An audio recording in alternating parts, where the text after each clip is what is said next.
after becoming a mother, if we are working and if we are ambitious, then we are considered selfish. We are considered arrogant. We are considered a bad mother. At times, what happens is they try to get support from their entire family. That is not going to happen. We have to be a badass.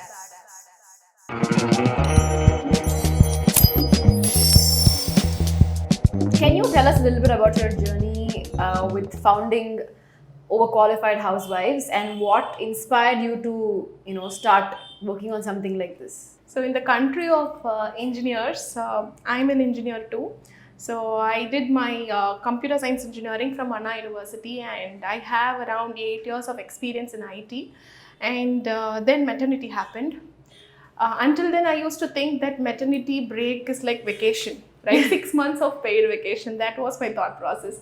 But during COVID, we got pregnant, and though it was work from home, it was very difficult to manage a small baby and working in a 12-hour long project, because COVID made companies to directly get into our homes, right? Correct. So there was no difference between a home and office. Right. So that's when it was very difficult, and I decided to take a career break to take care of my son, thinking that it will be easy.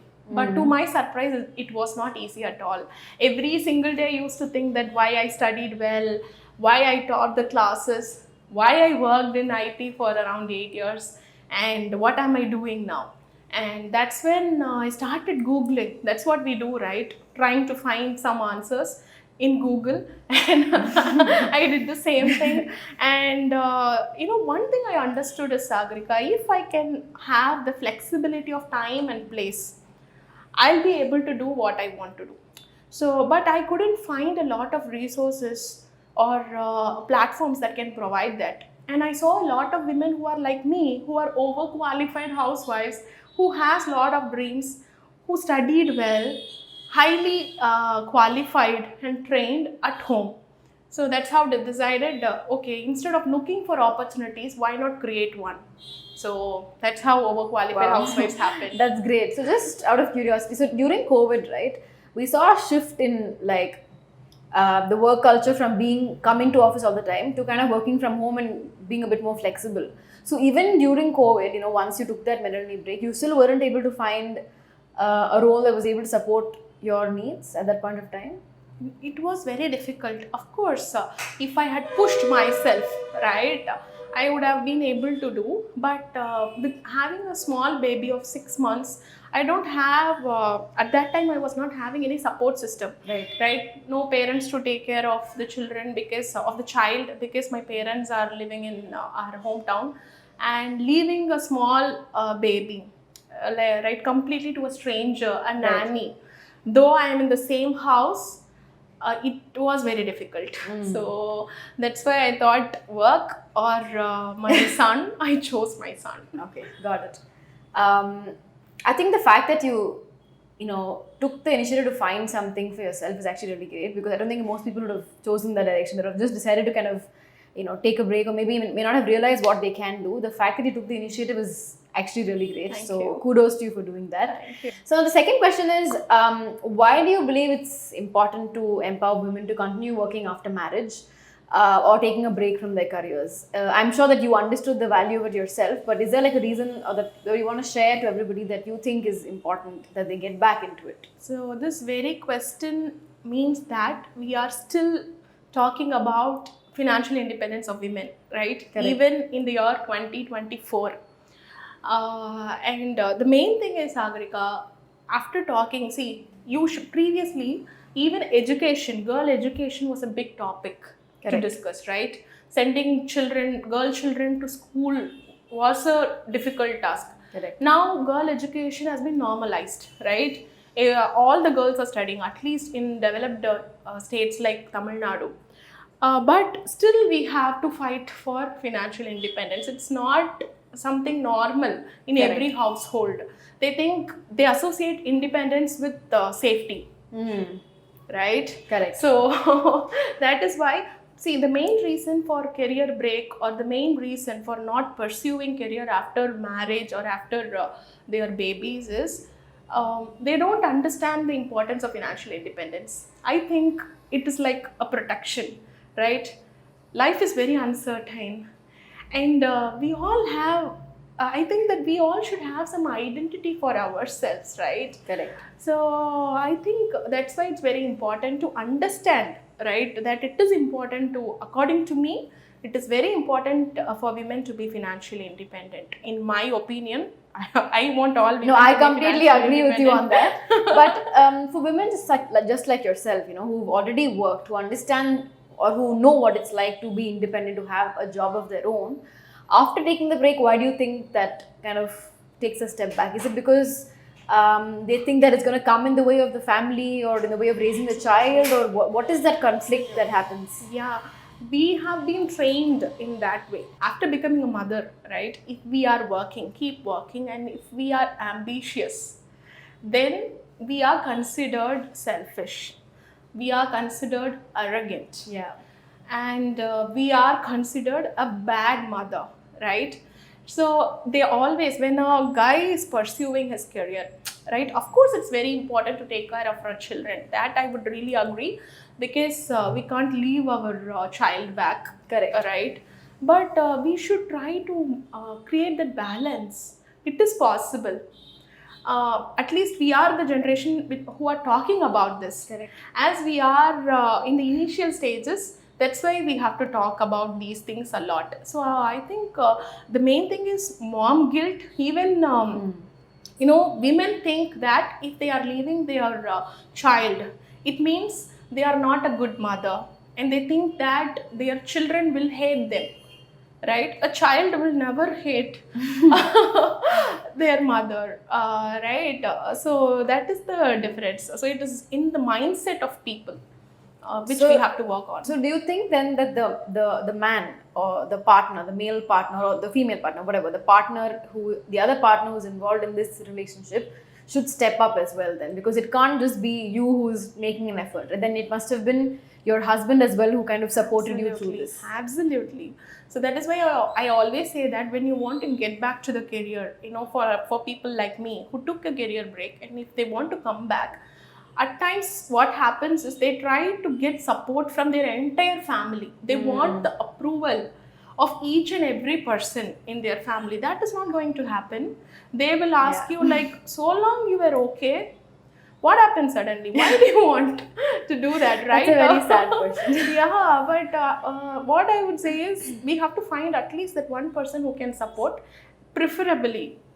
If it is your husband, then it will be good. Great. Because he has to step up for sure. Correct. So every day is not going to be the same. When you are at work, you are a professional. Correct. Right? You are not a mother.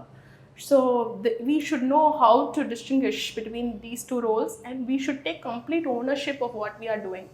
So we have to be a badass. Yeah. I like that. All right, great. So the next question that I have for you is, what are the challenges that you've seen so far that women face when they are re-entering the workforce? And how do you, as overqualified housewives, support them to kind of get through this process? So the first challenge is when they are at home within that four walls for some time, though they are very good, right, and though they had good education and everything, their self-confidence reduces over a period of time. Okay, so this only women who have been in career break can understand, because myself, I never thought, Sagrika, that I'll take a break. I never thought. I thought that everything is going to happen like in a movie, right? Everything will be in my favor. That's what was happening before. That's how my life was. But that is why, the self-confidence reduces. So because you won't be having any contact with the others. Right. Right, you may not take out in the corporate world. Yeah, in the corporate world, okay. Or you may not. Not many women will stay in touch with their friends or their office friends. Right. Right. So they don't have they cut bonds with all those because they think that they are inferior. now, because everybody else will be growing in their corporate ladder or the careers, right? Even I thought so many classmates of mine were like going to abroad, studying masters, getting placed in big companies, securing their promotions, whereas I was at home, just taking care of my family, which I thought that I'm inferior, right? And the question, right, why did I study? Why did I study? Those questions will completely reduce one's self-confidence. So we work on that to increase self-confidence, because it is very normal, right? And second thing is upskilling, Sagarika, because if we are out of the market for some 2 years, market will be somewhere and we will be somewhere. Right. So many, they don't think about their career or whatever job they were pursuing, job or business, in that career break during those years. We have to keep in touch. We have to keep learning and seeing what is happening in the market. So we have to make ourselves up to date. Right. And for people like me who pursued one career and who don't want to go back to the same, the story is kind of different. Now we have to find the skill set once again. We have to find our path once again. So though it looks kind of tricky, I would say that it is a boon, because not many men have this kind of a choice to decide. Yeah, it is a second chance to find out a career path, right, for ourselves. So I chose to be an entrepreneur. Wow. Right? I never looked at it that way. Wow, that's actually very interesting to put it out. So, just out of curiosity, you said that you didn't want to go back to your your corporate life. Is it because you think that your current life stage or situation can't match up to that expectation of a corporate life, or is it that you felt like, hey, I can't do that anymore, I want to do something new? What do you think made you choose the path of an entrepreneur over going back to what you were kind of comfortable with already? Okay, I would say that it gave me, though it was taking a toll in my mental health and few things, not the motherhood I am telling, when I was at home, the other side, it was giving me power. Right, I would say that I outgrew my last position. Right. I didn't want to answer someone. I didn't want to stick to a particular thing. Right. I was not so passionate about what I was doing before. I was doing it for the sake, because I studied that degree and I got a job in that I wanted to pursue. And I was decent. Money is good. Right. That's why most people do a corporate job. Yeah. So that's why, that's the difference. But now, that's why I didn't want to go back to the same thing. And I wanted to check what else I'm good at. Right. So that's how it happened. In fact, I would have got into freelancing if I was good in identifying my skills. That time I was not able to identify what I was good at. So I started business. It worked out well in your favor though, so touch wood. Awesome, great. That's awesome. So now, so you said that you kind of train them, so you psychologically kind of help them rebuild their confidence, right? And then you also help them with skill sets they probably need to get back into the same field that they probably were in. Yeah, so we help them. We conduct skill development programs every week. We invite speakers who are experts in their field, right? And they will be talking to the women who are registering with us. So then, are these? So is the main offering at Overqualified Housewives training programs so women can kind of get back into the workforce? And are these trainings, how do I put it, like industry standard, that what is required by those companies that they want to get back into, or how are these structured? Okay, so basically Overqualified Housewives is not an edtech platform. It is a platform that connects businesses with graduate women who are skilled to take up work. Right, so like a marketplace of sorts? Yeah, kind of. So we provide, the main focus is to provide them with opportunities. Right, but what happened was, after a while, though there were some good opportunities, flexible work opportunities, many women were not able to utilize because of lack of skills. We thought okay. there is a lack of opportunities, but it is lack of skills. So Right. that's how we started skill development Okay, program. got Yeah, for now it is generic. It's not specific to a particular industry, Right. because we have 25,000 women in our platform so far, till date. Right. So from various That's great. 25,000 is a lot. Yeah. And this is from South India? No, throughout India. Across India. Oh, wow. Across that's India, great. and in fact across globe. Oh, that's amazing. Wow. So that's why we invite speakers from different industries. Right. They don't speak about one particular thing. Okay. They'll be touching upon how these women can get into this industry, and how they can, if they are already in the industry, how they can grow to the next level. So Right. that's how these sessions will be. Okay. And we Like are fireside chats with industry experts. Yeah, Okay. yeah, kind Got of. So we are going to conduct 52 sessions for 52 weeks. That is, throughout the year, every week Saturday there will be a program. Okay. And And based on what they're interested in or what they need, they will sign up for that. yes. Okay, amazing. So how would people? So when let's say I'm a woman who wants to come back into the workforce, what would you need me to bring with me so that Okay. I can actually successfully go through the process of signing up with you and going to the next stage? Okay, so you should have a good resume. Okay, so I need to update my resume. Yeah, so Okay. probably if it is very good with the ATS enabled, then it will be good. Like there are few keywords which Right. usually companies look for. So resume should be good, and you should know how to project your skills. Right. That's where many women fail. They would have done some good job before, but they don't put that in their resume. Right. Then second thing is, we want you to upskill immediately after getting into the platform. You can upskill on your own. There is Okay. no need that you have to attend the sessions conducted through us. But the thing is, you should upskill yourself, because companies will only see what you are good at. They are not going to ask you why you took 10 years of break. They don't ask such questions. If you are good for this position, they will take you. Right. So you need to show initiative to kind of get back in. Yeah, so you should be very, very reachable. That is another thing.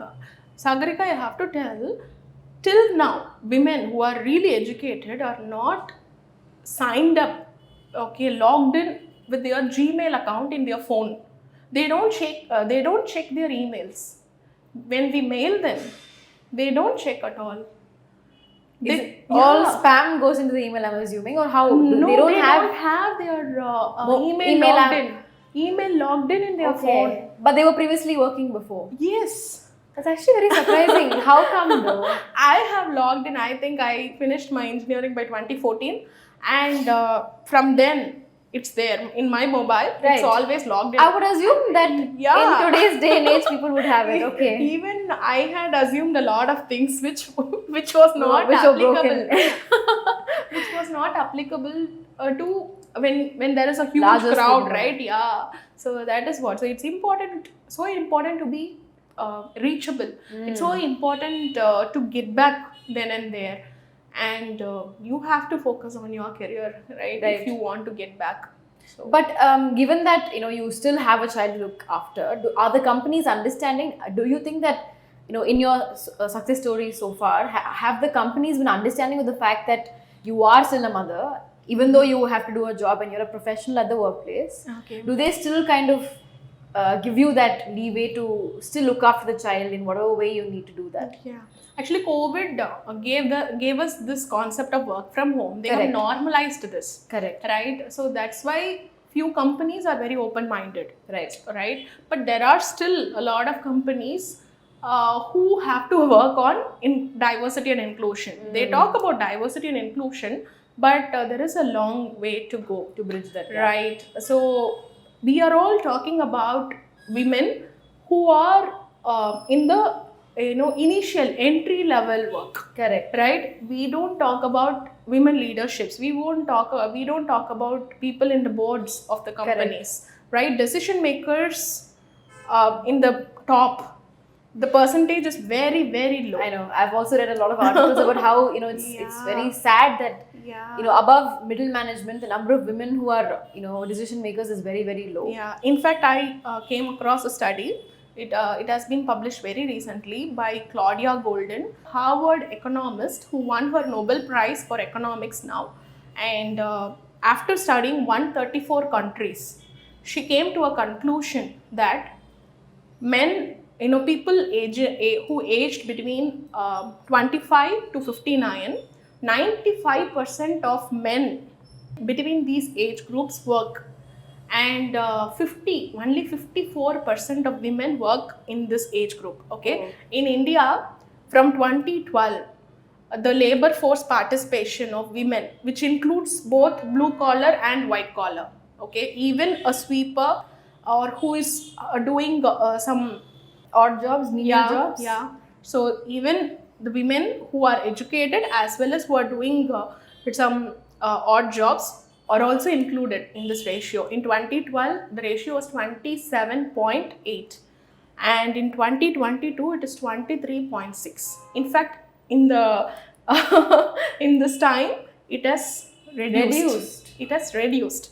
That's surprising. Yes, it is reduced, and Claudia is also telling that it is not just applicable to one country. It is common in 134 countries, That right? the number of women who have joined the workforce is reduced. Yes, it has reduced. Is there any reason why?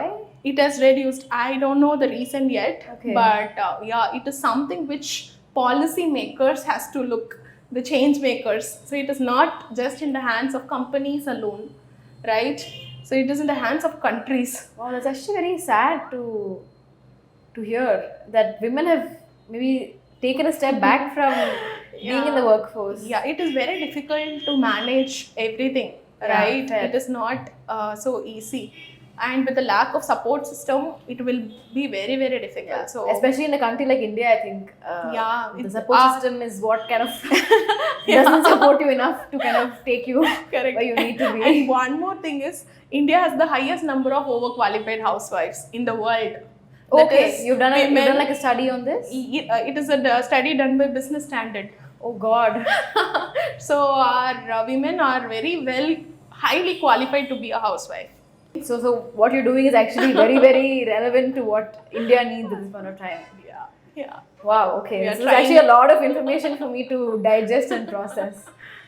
Okay, so then now that we are talking about, I guess the percentage you said has reduced, could this also be because of the misconceptions certain employers have about women who are coming back after a break? Could that also be what deters women from Yes. entering the workforce? If yes, what are those misconceptions? Have you come across them? Okay. First, we have to acknowledge the fact that there are a lot of steps which have been taken, right, from companies, because now they are identifying that there is an issue. The first step in solving a problem is to acknowledge that there is Correct. one. So they identified that there is a problem, and in fact, there is a term called motherhood penalty. Okay. Okay. So mothers, first time mothers, they have been in fact many employers are not open to hire, right, such people. And in fact, after becoming mothers, around 24% of the women leave their job and they never come back. Okay, This is in India or across the world? this is across the world. Okay. So now coming to this point, the main thing is they think that mothers who are employees are less committed, they are less dependable, they don't have ownership, they don't possess a lot of ownership, and they think that they are very emotional. But other studies, it is telling just the opposite. Right. In fact, women are very good in EQ, which is a very important thing for leaders. Correct. So women, companies which has women leaderships are very good. Outperforming. Outperforming, or very good, inclusive, right? And this is the main thing which we have. And the fun fact is, men who have become fathers are seen as very, they're very committed because they have become a father, right? That To person. provide for the child and all Yeah, of that. But so- not for the women are not seen the same way.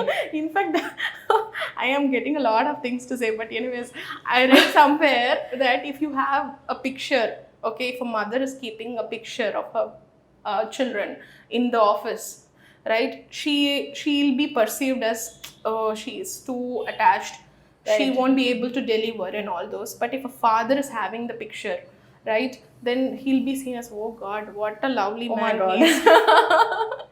I mean, I can't digest this fact at all. It seems it's so unfair how this Yeah, is. it's How I mean, unfair. even though they're from the same house, the man is perceived differently, the woman is perceived differently. Yeah, yeah. So now that we've spoken about, the misconceptions that men have, or like not men, employees have, employers have, about the women entering the workforce. What are things that you think they can do to make it more inclusive? To make them feel a bit more welcome. Given whatever responsibilities they may have, even though they may not come in the way of work, but still, making them still feel like they're included, and the inclusivity you were referring to. How can they go about doing that for the women? Okay. After working in this for 1.5 years, after touching 25,000 women, we understood that with flexibility of time and place, right? If an employer can give that, give flexibility, but expect accountability, Right. right? You can assign them work. You can tell them that you have to finish and all those, right? You have to hold this end, but you need not control or micromanage and think Right. that they will not perform. In fact, we have given a lot of women resources to a lot of companies, right? So the one thing which they always say is, the companies who are our clients, they say, initially I thought that okay, they may not work that well, but now they are outperforming everybody here. They are working from home, but they are very good. Okay, this is what the comment. Then these clients, they come back and take one more resource, women. resource. That's they great. refer. That's Yeah. awesome. So these are all the things. So first is flexibility, and then if we are coming to office and work, probably we can give some childcare support, Like a creche any facility. Creche facility. Right. To keep the And- children there around. Yeah, Right. yeah, because young mothers who are breastfeeding cannot, keep their child Correct. for a very long time away. So It would be Probably good to those- have some yeah. spaces like that. Yeah. And maybe provide some nannies at the workplace so they can take care of the child. yeah, many companies does this actually. Oh, they do. Big Okay. big companies do that. Okay. But yeah, That's so great. we That's still- nice to hear. Yeah, we can invest in these things, Right. so that we need not, we as a country which is developing, I strongly believe that we are concentrating the 50%. Okay, what about the other 50%, right? Correct. Until and unless we invest our time, money and energy in this another category, it is very difficult for our country to grow to the next level, Correct. right? It is very important. So yeah, These things are important. I agree. It makes sense also, right? Practically also, if the child is being looked after in some way or the other, you can also focus on doing the work that is assigned to you. yes. So now you said that a lot of women are outperforming when they do join the workforce. Do you think it's because they feel pressure that they need to prove themselves because they've come back after a break and that's why they may be working so hard? Or just what are your thoughts on this? Do you Okay. think women feel that pressure because if they've been given a second chance, of coming back into the workforce, do you feel like they feel pressure to prove themselves more than they usually would? I Is that would a say- feeling? I won't say it is a pressure. Okay. I would say that it is a power. Okay. It's not a pressure, it's a power, because now they got a chance, Right. They want to make it right. Correct. So many eyes are looking at them, thinking, okay, so you went back, okay, let me see what you are doing. Right. So they want to prove them wrong. Yeah, they want to prove them wrong. That is one sense. They want to prove them right. Right. That makes sense. You want to show yourself that, hey, I can do Yeah. So personally, when I got back, there were so many days where I used to sit and cry. Right? What am I doing? Oh my God, my child is crying, and all those things happen. this. Must be overwhelming, Yeah, right? it will be, Yeah. very overwhelming. So that's when I used to think, okay, so now I got the power. I should not waste it. I should utilize it, right? I have to make fullest. it right. So that's why they are working hard. God. No, it's nice to know. I just want to understand that because Yeah. there might be that pressure. So Yeah. if they're using it positively, then it's to Yeah. their benefit. The second thing is, now I am an example for my Correct. son, right? Exactly. So I don't want him to think twice when his partner wants to work. He should immediately step in. Okay, go. Right. Let's do it You're this. setting a right example as well for Let's the do future. this. Yeah. So That's great. That's really nice to hear. Awesome. I'm just going to move into the next question. I know you said that you provide training and courses for women who are moving into the workplace. How important do you think this is, and do you think this is actually the main thing that helps them go back into the workforce itself? What role do you think this plays in the way that women transition into the workplace? So if we are not equipping ourselves with knowledge, always we'll have that feeling that we are not good or we are not suitable, right? And that imposter syndrome. Yeah, I think I've that recently imposter read. syndrome. Yeah. Yeah. We will never feel enough, Yeah. good enough, right? So the first step in breaking that is to equip ourselves with knowledge, relevant knowledge. Right. So it's very, very important. I would say that it is very, very important to upskill. That upskilling, though you already know few things, right? It will definitely improve your confidence level. Correct. Right? And when you go and talk to an employer, he can see that too. Correct. He or she can see that too. They say knowledge is power for a reason. Yeah. So I guess it helps them feel a bit more confident. And that's why we say, and when you are keep on studying and when you are in a network of people Correct. who are undergoing a similar thing, right? You will feel that you are not alone. Correct. So that will make you feel at ease. Also, you have a community of women who Yeah. are supporting each other, trying to uplift one another. Yeah. That's nice. So, do you partner with like Udemy or Coursera or something to give them these courses, or do they do that by themselves? No, we haven't partnered with anybody yet. So they do that. They do it by themselves. Yeah. Individually, they go and find these courses. So our speakers who are coming every week, they'll just give an idea about their industry, their perspective, that's all. Then they can learn. Then they go about doing it. Yes. So how do you hold them accountable for what they're doing? It is their choice. It is their choice.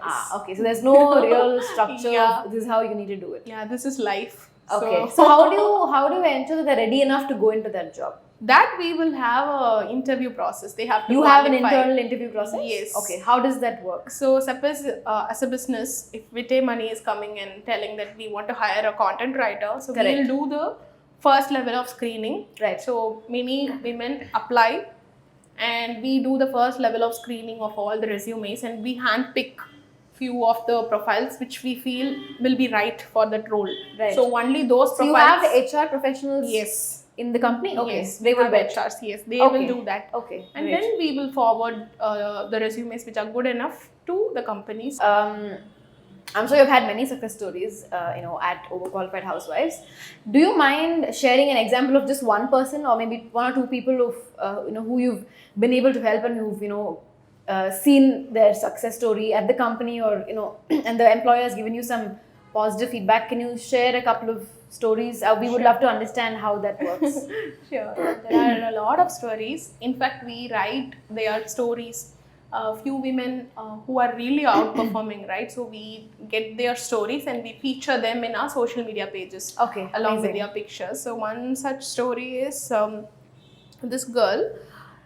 It's a very different kind of story. Like when we consider our lives, right? Yeah. It is very different from her life. Got it. She got married when she was studying. Okay. Her college. In college. And before even she finished her college, she got pregnant and she couldn't complete her degree. Oh God. But she was really ambitious, it seems. And after a break of, she'd never been to a job. She has never been to a job. She somehow she completed her degree, right? And after 9 years, she got an opportunity through us. Okay, great. So that is something. But the main thing is, she didn't give up. She had a dream and she wanted to pursue it, and she was making herself ready for that one day where she'll get the opportunity. So in the 9 years, she was still upskilling herself. Yes. Oh wow. She was keep on trying, and in fact, another woman who we have given opportunity, she has applied in around 50 websites, it seems. Okay. Okay, she mentioned this number, and someday, in LinkedIn, she understood that she has to maintain a good LinkedIn profile. Right. Okay, that's when my post came, it seems. Okay. And she applied, and after few months, she got an opportunity through us. Amazing. So her story, this story, right? Though everything was kind of different for her, right? Though she was not able to finish her education, she is now able to work. The second story, though she was rejected in so many places, she got an opportunity. So it's not about She was rejected during the time of after taking a break. After taking a break. Okay. This is a second person Second who person. applied in 50 plus. Oh, this is a second person. Yeah, Okay, this is a okay. second person who applied in 50 plus websites. Okay. Job portals. And what was the telling- profile that she was rejected for? She was into operations, I guess. Okay. And everywhere she got rejected. And How did you help them get their opportunity? I didn't. Upskilling. Yeah, upskilling. Actually, we didn't know their story before. Okay. So you don't speak to them before that No, process? we didn't know. We Okay. gave them, their profile was good. They got selected. Okay. They got selected by the client also. After How working, come that it didn't happen? Otherwise, it didn't happen through you. Yeah. There's some lucky spot. we don't, we can't talk to each and every woman who registers with us. Correct. Right? Must be hard. 25,000. Yeah, that's a not lot. possible. So, but only after giving an opportunity, we'll ask their story. Okay, now tell me your story. Right. Something like that. Understood. So one another person. Actually, we gave opportunity to both mother and her daughter. Both Oh. of them registered. We didn't know that How they come? How old were they? One was a Tamil content writer. Huh. The other was a animator.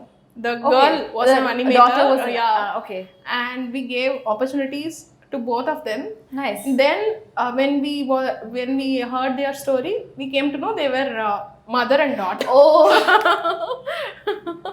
So that's great. So like you're uplifting families now, not just the women. Yeah, so that's when that mother, she told me that if this kind of a platform was there before, when I was in my prime age, I would have been in another position, some other position. Right. I've taken a lot of break. I wasted a lot of years in search. Right. But now my daughter need not do that. Oh wow, that's amazing that you're able to empower, all kinds of women.